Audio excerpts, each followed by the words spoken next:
¿Quiénes fueron los enemigos más grandes del imperio que dominó el mundo antiguo durante siglos? ¿Qué hicieron los guerreros groseros, provenientes de tierras inexploradas y con pocos recursos, para temer en los corazones de los soldados romanos disciplinados? Imagínese frente a un ejército entrenado e inmejorable como el romano, y, sin embargo, sale victorioso. ¿Quiénes eran estos hombres? ¿Qué los hizo tan temidos y memorables en la historia? Hoy, desentrañaremos la historia de los 8 guerreros, bárbaros más temidos de Roma. Hombres que desafiaron la fuerza de un imperio que creó leyendas con su coraje, brutalidad y estrategias únicas. Y tenga en cuenta, porque la última revelación sobre los más temidos de todos será la más impresionante. Las guerras libradas por Roma no solo estaban en el campo de batalla, sucedieron en bosques densos, montañas traicioneras y tierras extranjeras llenas de desafíos. Fuera de las fronteras del imperio, había enemigos que usaban todo para su poder para resistir la abrumadora fuerza de Roma. No tenían la disciplina de una legión romana, pero vale la pena con coraje y una profunda conexión con sus tierras. La grandeza de Roma se construyó sobre 2 pilares: su organización militar y su capacidad para absorber culturas y pueblos. Sin embargo, fuera de las fronteras del imperio, había tierras que Roma no podía controlar. Estas tierras fueron el hogar de guerreros feroces que no se inclinaron ante César o el Senado. No solo lucharon por los logros, sino por la supervivencia, su libertad y a menudo por venganza. Entre los enemigos de Roma, algunos se destacaron por su liderazgo, fuerza y estrategia. Pudieron unir tribus fragmentadas, crear ejércitos impresionantes y enfrentar la disciplina y el poder de la legión romana. Nuestro primer guerrero es Arminio, el líder que conocía a Roma adentro. Un hombre que nació entre los queruscos, una tribu germánica, pero fue entrenado por los romanos. Arminio usó el conocimiento que adquirió dentro del imperio para volverse contra él. En el año 9, dirigió una devastadora emboscada en el bosque de Teutoburgo, donde se masacraron 3 legiones romanas. El impacto de esta derrota fue tan grande que Roma nunca trató de expandirse más allá del Rin. Arminio sabía que no podía vencer a los romanos en el campo abierto, por lo que usó el bosque como su arma. Creó trampas, llevó a los romanos a traicioneros tierras y destruyó su formación. Roma lo llamó traidor, pero para su pueblo era un liberador, alguien que demostró que el gigante podía ser derrocado. El siguiente nombre en la lista de los guerreros más temidos de Roma no es un bárbaro en el sentido tradicional, pero su historia es tan impactante que merece ser destacada. Estamos hablando de Espartaco, el gladiador que dirigió una de las revueltas más impresionantes de la historia romana. Spartacus no era solo un esclavo, era un tráfico, capturado y vendido para pelear en las arenas como gladiador. Fue entrenado para entretener a la audiencia romana con sangre y violencia, pero dentro era mucho mayor, un ardiente deseo de libertad. En 73 a.C., Spartacus y un pequeño grupo de gladiadores se rebelaron en una escuela de gladiadores en Capua. Con pocas armas y recursos, huyeron al monte Vesubio y comenzaron a atraer a otros esclavos fugitivos. Lo que comenzó como un escape rápidamente desesperado, se convirtió en una guerra contra Roma. Espartaco demostró ser más que un gladiador experto. Era un estratega brillante. Organizó un ejército con miles de esclavos, campesinos y gladiadores, creando un movimiento que sacudió los cimientos del poder romano. Durante 2 años, este ejército improvisado derrotó a las legiones romanas enviadas para capturarlas, utilizando tácticas inesperadas y conocimientos terrestres. Pero Spartacus sabía que su lucha era más que derrotar a las legiones. Se trataba de enviar un mensaje. Cada batalla fue una declaración de que los oprimidos podían levantarse contra sus opresores, que Roma no era invencible. Uno de los momentos más llamativos de esta revuelta fue cuando Espartaco y sus seguidores se enfrentaron al ejército del cónsul Craso. Aunque inferior en número y sin los recursos de Roma, Espartaco llevó a sus hombres con una feroz determinación. Sabía que el precio de la derrota sería alto, pero también sabía que la lucha por la libertad valía la pena. Sin embargo, prevaleció la superioridad militar de Roma. En 71 a.C., Espartaco fue derrotado en una batalla final. Luchó hasta el final, pero su cuerpo nunca fue encontrado, alimentando leyendas sobre su verdadera muerte. Después de su derrota, Roma crucificó a más de 6.000 de sus seguidores en el camino, como una advertencia para cualquiera que se atreviera a rebelarse nuevamente. Aún así, Espartaco se convirtió en un símbolo de resistencia y coraje. Para Roma, era un enemigo peligroso, pero para esclavos y oprimidos, era un héroe. Su revuelta demostró que incluso en un mundo gobernado por un imperio aparentemente invencible, había espacio para la esperanza y la lucha por la libertad. Ahora vamos a las tierras de la Galia, donde uno de los mejores líderes bárbaros ha aumentado para desafiar el poder de Roma. Su nombre era Vercingetorix, el líder de las tribus gaulianas que unificaron a un pueblo dividido para enfrentar a Julio César, el general romano más reconocido de la época. Galia, que corresponde a la Francia actual y partes de los países vecinos, era una región de tribus independientes y, a menudo, en conflicto entre sí.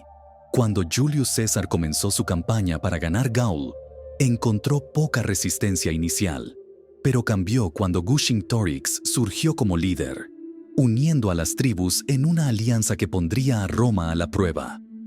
Vercingetorix era más que un guerrero hábil. Era un estratega brillante. Se dio cuenta de que enfrentar a los romanos en el campo abierto era suicidio. En cambio, adoptó tácticas de guerrilla, atacando líneas de suministro y utilizando el vasto conocimiento del terreno. Sabía que la fuerza de César estaba en su disciplina militar y la capacidad de apoyar campañas largas, por lo que hizo todo lo posible para desgastar al ejército romano. Uno de los momentos más emblemáticos de esta resistencia ocurrió en la ciudad fortificada de Gergovia. Vercingetorix pudo repeler un ataque romano, infligiendo una derrota humillante a César, algo que rara vez sucedió. Esta victoria unió además a las tribus gaulianas, alimentando la esperanza de que la Galia pueda permanecer libre. Sin embargo, la verdadera batalla entre Vercingetorix y César tuvo lugar en Alesia, una fortaleza rodeada de colinas y valles. César, decidido a destruir la resistencia de Gaulesa, rodeó a la fortaleza con impresionantes trabajos de ingeniería, una doble línea de fortificaciones que aisló completamente a los defensores de cualquier ayuda extranjera. A pesar de estar en desventaja, Vercingetorix organizó una defensa feroz, esperando refuerzos de las tribus vecinas de Gaulán. Cuando finalmente llegaron estos refuerzos, Alesia se convirtió en la etapa de una de las batallas más intensas de la historia. Vercingetorix lideró ataques coordinados desde dentro de la fortaleza, mientras que las tribus gaulianas atacaron a los romanos afuera. César, sin embargo, mostró por qué fue considerado uno de los mejores generales de la historia. Él y sus soldados se resistieron a todos los ataques, utilizando su fortificación y disciplina para superar los ataques de Gaulán. Al final, la falta de coordinación entre los refuerzos de los Gauls condujo a la derrota de Vercingetorix. Frente al hambre y sin opciones, tomó una decisión que sellaría su leyenda. Se rindió a César a cambio de la promesa de evitar a su gente. La escena de su rendición es una de las más dramáticas de la historia romana. Vercingetorix, vestido con su armadura, colocada en un caballo, y cabalgó hacia el campamento romano, donde se arrodilló ante César, entregando su espada. Vercingetorix fue llevado a Roma como prisionero, y se exhibió en el triunfo de César, una celebración de sus victorias en la Galia. Años más tarde, fue ejecutado, pero su nombre permaneció como un símbolo de resistencia y coraje. Mientras Vercingetorix se unió a las tribus para luchar contra Roma, nuestro próximo guerrero llevó a toda una nación en una batalla por la supervivencia. Si hay un nombre que resuena en los anales de la historia como uno de los mayores enemigos de Roma, ese nombre es Aníbal Barca.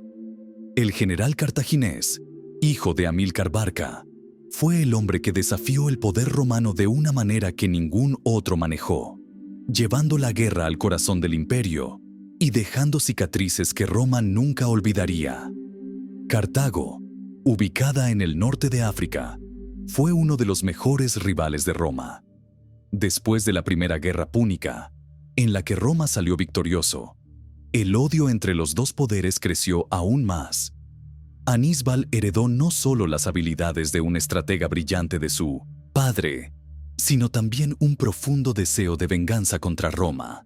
En 218 a.C., Hannibal comenzó la Segunda Guerra Púnica con una de las campañas militares más audaces de la historia. Lideró su ejército, incluidos los elefantes de guerra a través de los Alpes, una hazaña que parecía imposible. Imagine la escena. Un ejército cartaginés que marchaba en filas a través de montañas cubiertas de nieve, enfrentando tierras traicioneras, ataques de tribus locales y temperaturas heladas, todo para sorprender a Roma en su propia casa. Este plan funcionó. Los romanos nunca esperaban que Hannibal atacara al norte. Llegó a la península en cursiva con un ejército pequeño, pero muy decidido, y rápidamente comenzó a obtener victorias abrumadoras contra los ejércitos romanos. La más famosa de estas victorias tuvo lugar en la batalla de Canas en 216 a.C. Aníbal usó tácticas de asedio para rodear completamente al ejército romano, lo que infligió una de las mayores derrotas en la historia de Roma. Más de 50.000 soldados romanos murieron o fueron capturados en un solo día, un golpe devastador que sacudió la confianza romana. Durante más de una década, Hannibal permaneció en Italia, derrotando a los ejércitos romanos en la batalla tras la batalla. Fue un maestro de la guerra psicológica, utilizando sorpresa, inteligencia y conocimiento del terreno para someter a un enemigo que lo superó en números y recursos. Roma, en su desesperado intento de derrotarlo, tuvo que adoptar una nueva estrategia: evitar el combate directo y desgastar al ejército de Aníbal con ataques indirectos y prolongar la guerra. Pero la victoria final de Roma llegó con Publio Cornelius Scipiao, conocido como Scipiao, el africano. Llevó la guerra a Cartago, obligando a Hannibal a abandonar Italia para defender su tierra natal. En 202 a.C., en la batalla de Zama, Scipiao derrotó a Hannibal, marcando el final de la Segunda Guerra Púnica. Hannibal sobrevivió a la derrota y pasó el resto de su vida como un exilio, pero nunca dejó de ser una figura temida y respetada. Su nombre se ha convertido en sinónimo de astucia y coraje, un ejemplo de cómo el intelecto puede ser tan poderoso como la fuerza bruta. Aunque perdió al final, su impacto fue tan profundo que Roma adaptó sus estrategias militares basadas en las lecciones aprendidas al enfrentarlo. Hannibal representa la idea de que incluso el mayor imperio puede ser desafiado cuando se enfrenta a alguien con coraje, inteligencia y determinación involuntarios. Su historia es un recordatorio de que los guerreros más temidos no son solo aquellos que tienen la mayor fuerza, sino aquellos que tienen la mejor mente. Cuando terminamos esta historia, vimos como figuras como Arminio, Espartaco, Vercingetorix y Hannibal se convirtieron en leyendas al desafiar a Roma. Cada uno de ellos, a su manera, mostró que el coraje y la estrategia pueden marcar la historia para siempre. Y la pregunta es, ¿qué aprendemos de estas historias? Tal vez es que los desafíos más grandes que enfrentamos, sean cuales sean, pueden superarse cuando tenemos el poder de luchar por lo que creemos.